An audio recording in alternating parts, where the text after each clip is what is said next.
Welcome to Mock the Week. I'm Dara Breen. Joining me this week are Andy Parsons, Ava Vidal and Sean Walsh, Chris Addison, Hugh Dennis and Stuart Francis.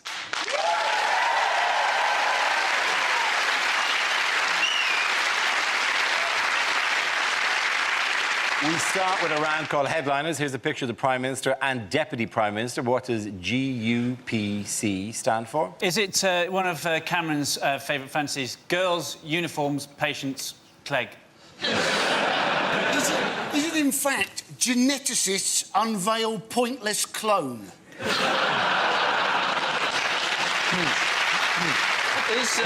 Is it Cameron ordering lunch? Is it goose, ugly fruit, pheasant and a Coke? Is it gormless underachievers punish country? It doesn't look like Ant and Dec have just delivered a baby. That is not what you'd want, is it? That's not... No. When you're there, ready and suddenly... Hey!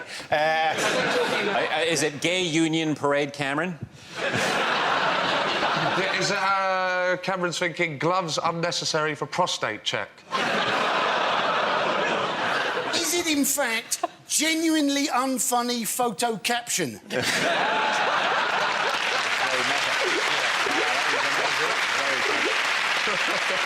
Well, in many ways, they all are. Is it in fact government U-turns provoke criticism? Very good. Thank you very much, Andy. Yes, the answer I was looking for was government U-turns provoke criticism. This is the news that a string of U-turns, including this week's reversal on sentencing, have brought the coalition government fresh criticism from both the public and within the Tory party. A YouGov poll for the Sunday Times this week said 43% of voters fear the government is losing its way. What have the government changed their minds about? The one this week is rubbish collection. They said that there would be rubbish collection once a week, and now they've gone back on that. It's going to be once a fortnight. I've absolutely no idea why people are worried about their bins being taken away every week, because if you live in a city, a fox will take your bin away every night if you... This is a big thing, the urban foxes, or as they have them in Kensington, the urbane foxes. So I said to the rabbit, I should run if I were you, my young friend. Do not say to bandy pretty words with me, I shall have your pelt for a smoking jacket. Who was the man who announced this policy, though? A man by the name of Eric Pickles, yes. who basically said it was the right of every Englishman to have the remnants of his chicken tikka masala to be able to put them in a bin without having to wait 2 weeks to have them collected. Have you seen the look of that man? That is a... How would he know? There we go. That is a man who has no concept of leftovers whatsoever. Do you think that when he said the remnants, he meant like that tin container that they got delivered in? Honestly, he would have eaten that. He would have eaten the bag it came in. He would have eaten the receipt and the leaflet with the new menu on it. And the delivery boy only got away because he was on a moped. Nice.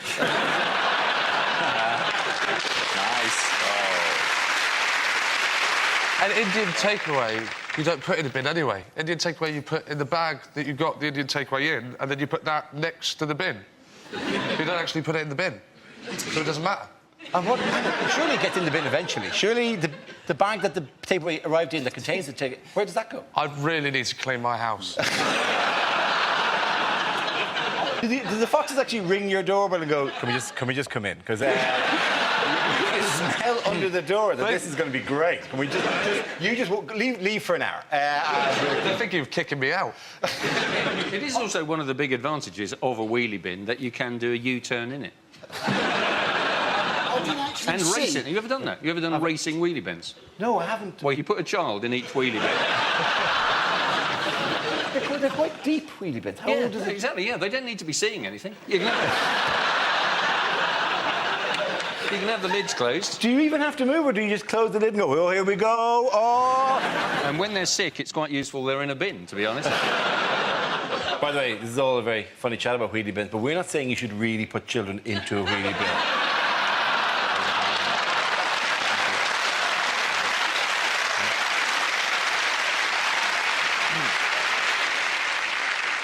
What else? So we've had bins. What was the and the nursery milk? That was another one. The nursery milk? Nursery milk scheme went tits up. Yeah. That went tits up. What else has been... Sentencing. Sentencing, yeah. Sentencing. Yeah. Kenneth Clark has had to... He was going to give us a twofer on sentencing. If you pleaded guilty, you're going to get 50% off your sentence, which it's a good thing there's no death penalty in this country, because how is that going to work? I sentence you to half death, half life. You're going to have to go and live in Leicester.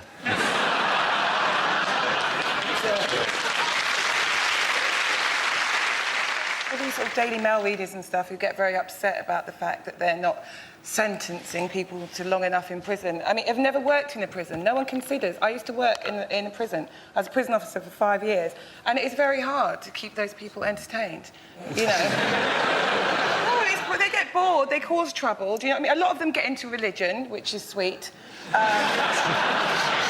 We used to, you know, when I had a Jehovah's Witness in, what I'd do is I'd send him around the wing knocking on everyone else's cell door. The best part of that was watching them try to pretend they weren't in.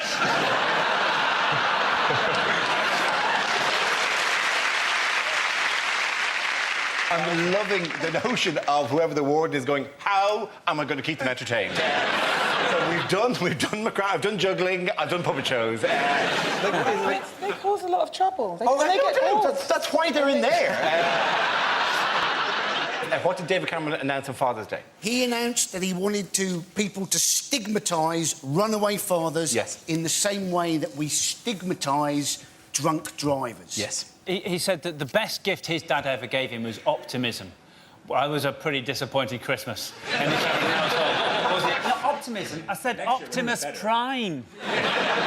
Transformer, Dad. It was the timeliness of it, like on Father's Day. Is this going to be like, is every major, you know, Hallmark card anniversary, is he going to announce another Halloween, my new policy, no tricks, just treats? He did say, though, didn't he? He said, basically, his father getting up early and then coming back very late at night, having done a hard day's work, was basically made a profound impression on him. And you're thinking, if you had a little David Cameron, wouldn't you spend a lot of time outside in the car smoking, waiting for his bedroom light to go off? Who says, like, that the women want them back in the first place? Has anyone even considered that? It's bad enough being in a long-term relationship. I mean, it's miserable. No, honestly, I know what I'm talking about. I have kids. It's awful. And you know, kids just want some peace sometimes, because me and my ex, we were together a long time. We used to argue all the time. And for a long time, I was like, but if I leave him, he might go out there and meet somebody else and actually be happy. And so I stayed out of spite. It was an unfair attack by David Cameron, really. I mean, he just stigmatised the whole group. Just because you father a child out of wedlock, you run away, take no responsibility for that child and never see them, does not mean that you're not Mayor of London. There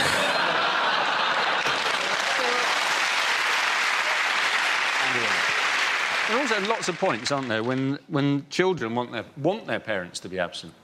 I mean, I love my parents very much, but for me, that was when, as a teenager, they used to take a cat for a walk on a lead.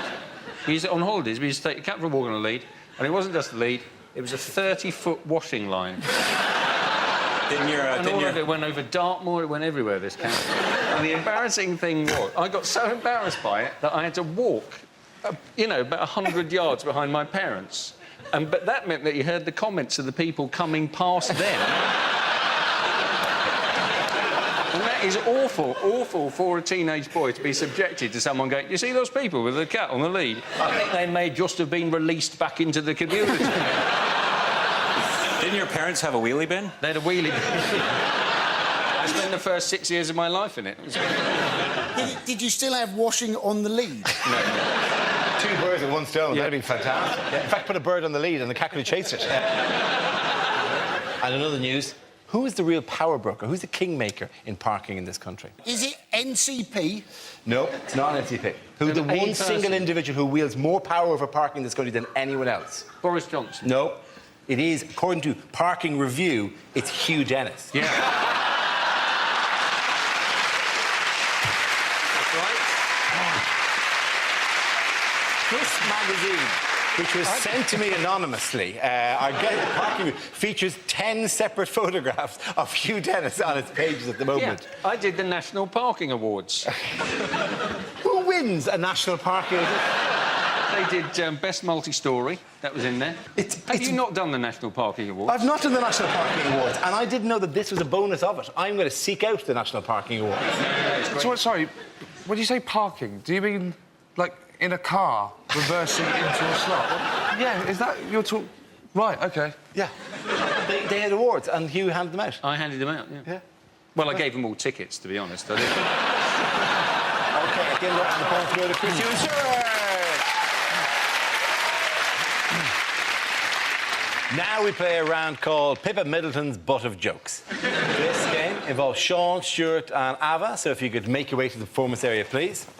This round is a stand-up challenge. I launch a wheel of news, and whoever chooses to start, one of our performers must step forward and talk about that subject. The winner is whoever I think is the funniest.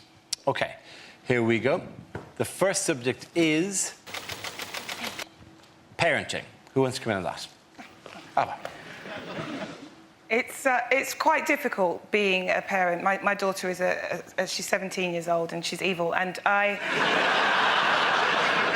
she doesn't respect me. I don't know why. And this is an example. I came home early one day and I found her smoking on the sofa, and I went, my God, you don't even have the respect for me to smoke elsewhere. And she went, so? I went, right, you have to be 18 to buy cigarettes. Where did you get them from? I'm going to report that shopkeeper. He shouldn't have sold them to you because you're a child. And she was like, 17's not a child, yeah? When you're 17, you're supposed to do stuff wrong. Were you perfect when you were 17? I went, well, no, I wasn't. But when I was 17, I like to think I was quite responsible, because when I was 17, I was at home each and every night looking after you and your brother.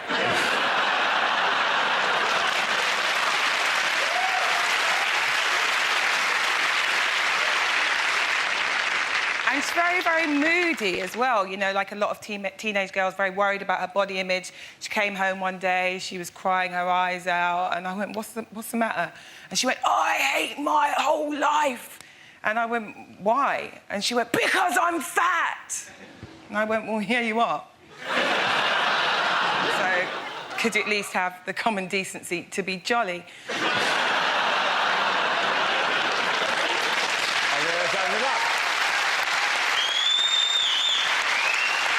OK, let's spin the wheel again.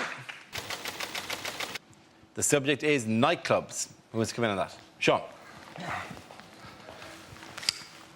I don't go nightclubbing anymore. I can't do it. I never got on with bouncers. I mean, proper nightclub bouncers. You know the ones that look like a boiled egg on top of a stuffed bin bag. Sorry, Dara.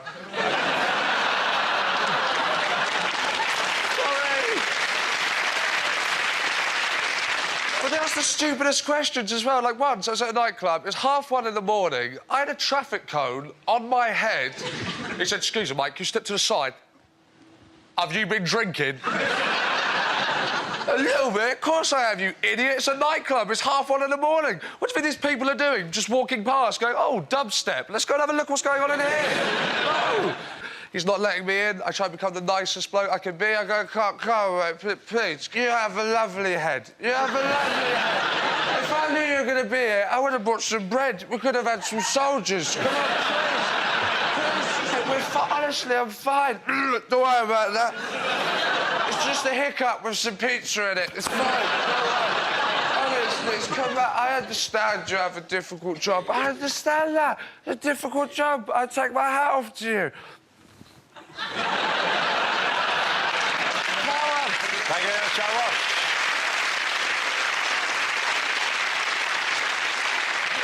OK, that leaves us with Stuart. Let's see what you've been left, Stuart. Topic is jobs. Ever since my best friend became a mime, I haven't heard from him.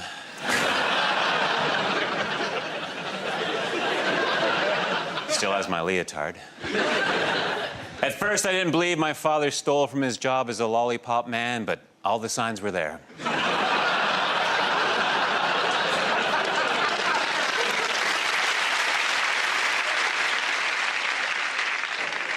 I used to be a panto horse, but I quit while I was ahead. I worked in produce, which wasn't exactly rocket salad. I used to sell dining room chairs under the table. I worked in China repairing typewriters. I didn't like the job, but I met lots of characters.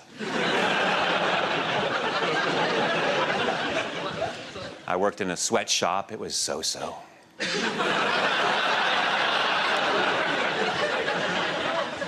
I started a VD clinic from scratch.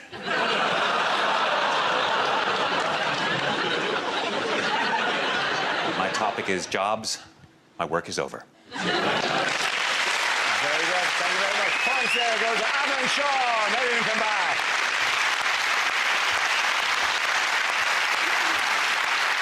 Our next round is called If This Is the Answer, What Is the Question? On the board are 6 categories. Ava, which category would you like? Foreign news, please. OK, foreign news is the category. The answer is 2 years. What is the question? How long does a kid stay cute for? In 1990, how long did it take to download one boob? Is it how long before Prince William goes, is it OK if I sleep with your sister?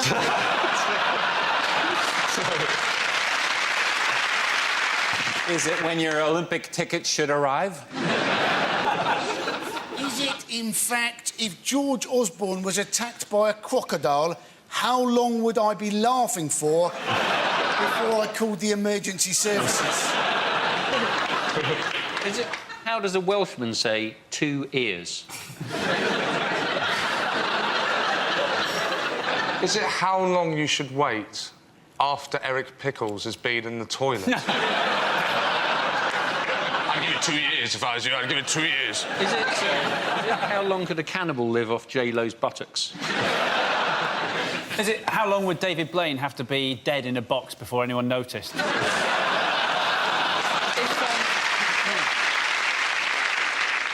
we have a correct answer? Is it something to do with Greece? It is something to do with Greece, yeah. Is it when will the Greek economy go so tits up it may have to leave the euro? That is essentially right. Well done. Thank you very much, Andy Pass.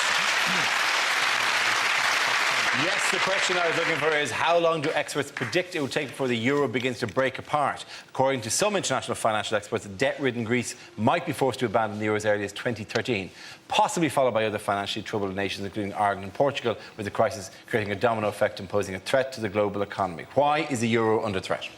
Well, everything's going very badly, isn't it? I mean, Ireland are doing bad.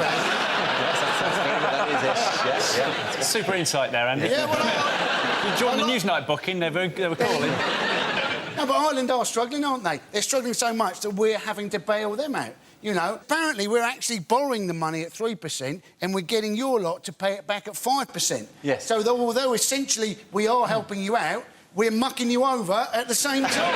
You actually are making money on the bailout that you're doing for us. We have to pay it back in 4 years. And we're only going to spend it on your Kit Kats anyway. So frankly... Did Ireland join the Eurozone because they thought it was a boy band? Can I ask one question? How did this round, which is about Greece, suddenly and instantly become about Ireland? The reason Greece will never be allowed to fail is it has the largest natural reserves of hummus. You cut that pipeline off, the whole Tory party stop having dinner parties. We can't rely on North Sea hummus. It's too oily. Scottish hummus is very harsh. Well, if the Greeks do default, you know, what are we going to do? We can hardly send the bailiffs in, can we? Because let's face it, all of the stuff that is value in, you know, that the Greeks have, it's already in our British Museum, isn't it? What people are saying is Greece will have to get out of the euro. Is that allowed? Can you just do that? If you run into financial trouble, you can just get rid of the money that you've got. Can I do that? If my bank manager rings me up and goes, you're in terrible debt, I go, sorry, mate, I've pulled out the pound. I use milk bottle tops and string now. I'll send you a jiffy bag full. By the way, if you're watching this on Dave, and I know these things run and run and run, Greece is a country that used to exist in the part of Europe now called New South Germany. In other news, who's been busy electing a new leader? Oh, the Al-Qaedas. The Al-Qaedas, yeah. The Al-Qaedas have actually elected a new leader. Yeah. Who is it? Do we know? It's a man called Al-Zawahiri. Ayman al-Zawahiri. Yeah. Yeah, well, feel free to get the correct pronunciation. It's that bloke. Yeah, that bloke. If you'd just been made head of Al-Qaeda, would you send out a press statement going, I've become head of Al-Qaeda? If I would become head of Al-Qaeda, I'd keep it quiet. I didn't know. I just hope people found out. I didn't think it was like Al-Zawahiri is delighted to announce his new role as head of Al-Qaeda. He's exciting to bring Al-Qaeda through this difficult transitional time. Expects great new challenges ahead. Yeah. Please ignore the dent in the middle of his head. That is kind of weird looking. He's also sent off for the one-a-month collection of classics from the Reader's Digest. He turned 60 on Sunday. I was reading in The Guardian, he turned 60 on Sunday, but he didn't celebrate. I bet he didn't celebrate. Can you think of anything more stressful than an Al-Qaeda birthday party? Every time they're opening a package... Beard trimmers, again. They said in the article I read, they said he is a cold, joyless man. You thought, oh, that's a surprise. I thought he was a kind of happy-go-lucky wine lover. He liked a game of hide-and-seek.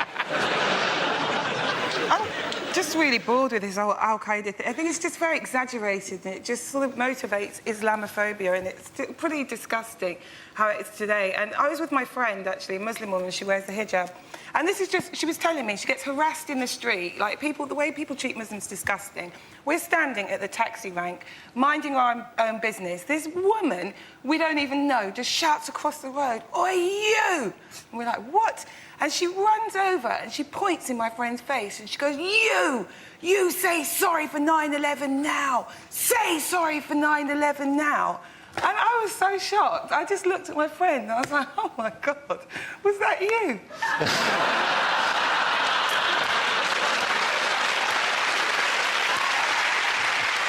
Which international figure has taken to tweeting in the last week?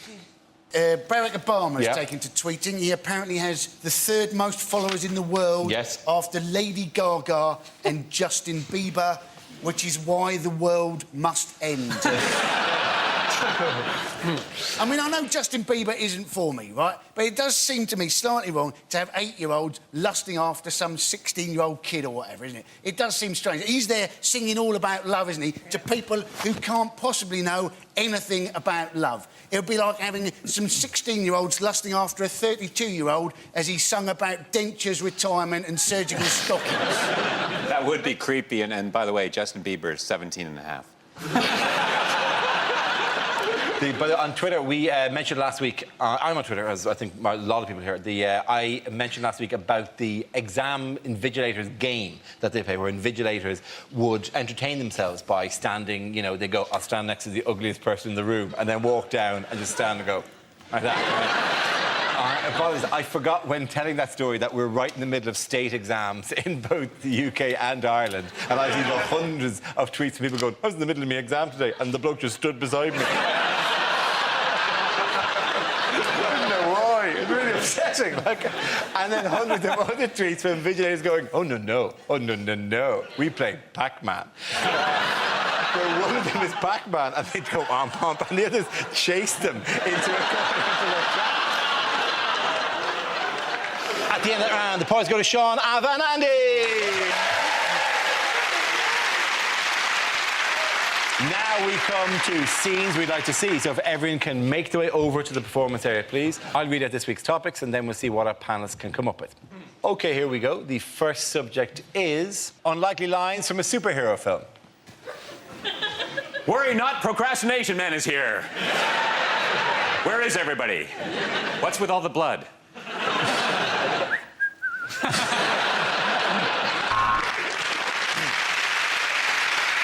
Catwoman, what did I tell you about not shitting in next door's garden?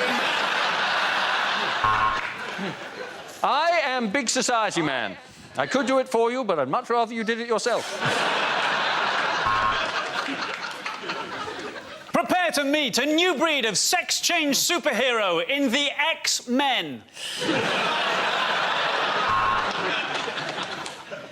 Yes, I do believe a man can fly, but only if he's carrying under 100 mils.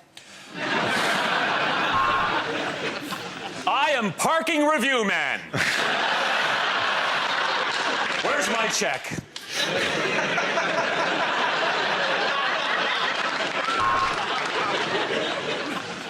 Wow, Iron Man, how did you get all the creases out?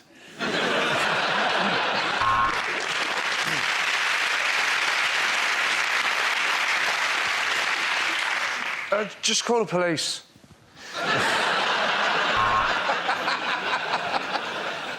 Is it a bird? Is it a plane? Well, if you don't know that, what the hell are you doing in air traffic control? What use is a spider's web against me, Duster Man and Hoover Boy? Hello, I'm Batman Begins. I'm sexist, I'm racist, and I drive like an arsehole. I am White Van Man.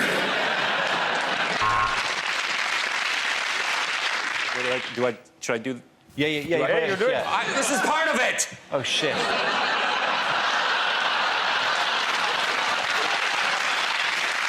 Okay, the next topic is unlikely things for a continuity announcer to say. And now, to upset children everywhere, it's Peppa Pig in pepper sauce. Oh, God. Oh, God. And Nigella will be back at the same time next week. Up next, Ryan Giggs appears on Footballers' Wives. Next up on Channel 4, live from Switzerland, it's Come Die With Me.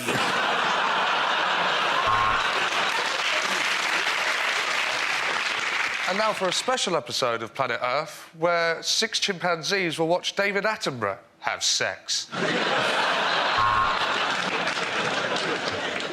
And now is the time I have to be extremely careful, because the next programme is about Roald Dahl, genius behind Willy Wanker's Chuck Bollocks.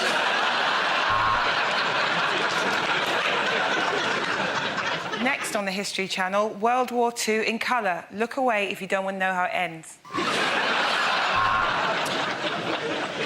Just to clear up some confusion for our regular viewers, ITV 2+1 is not the same as ITV3.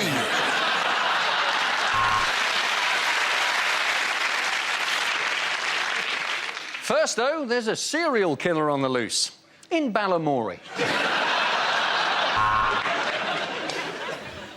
If you have been affected by some of the issues in EastEnders, they must have been acting it better than they usually do.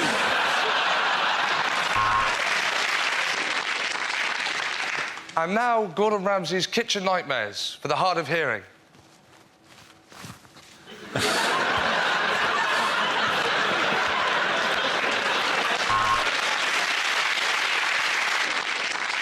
You're watching the Dignitas channel. For God's sake, don't press the red button. Next up, it's Bargain Hunt, which is also rhyming slang for the bloke who presents it. Right now, Kate Humble's in the lambing shed. Okay, at the end of that round, points go to Chris, Hugh and Stuart. Yay! That's the end of the show. This week's winners are Chris Addison, Hugh Dennis and Stuart Francis. Commiserations to Andy Parsons, Ava Vidal and Sean Walsh. Thanks for watching. I'm Dara Breen. Good night.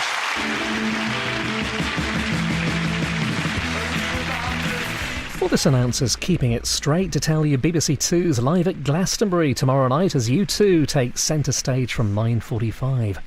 And more laughs over on BBC Three now with Johnny Vegas in brand new Ideal.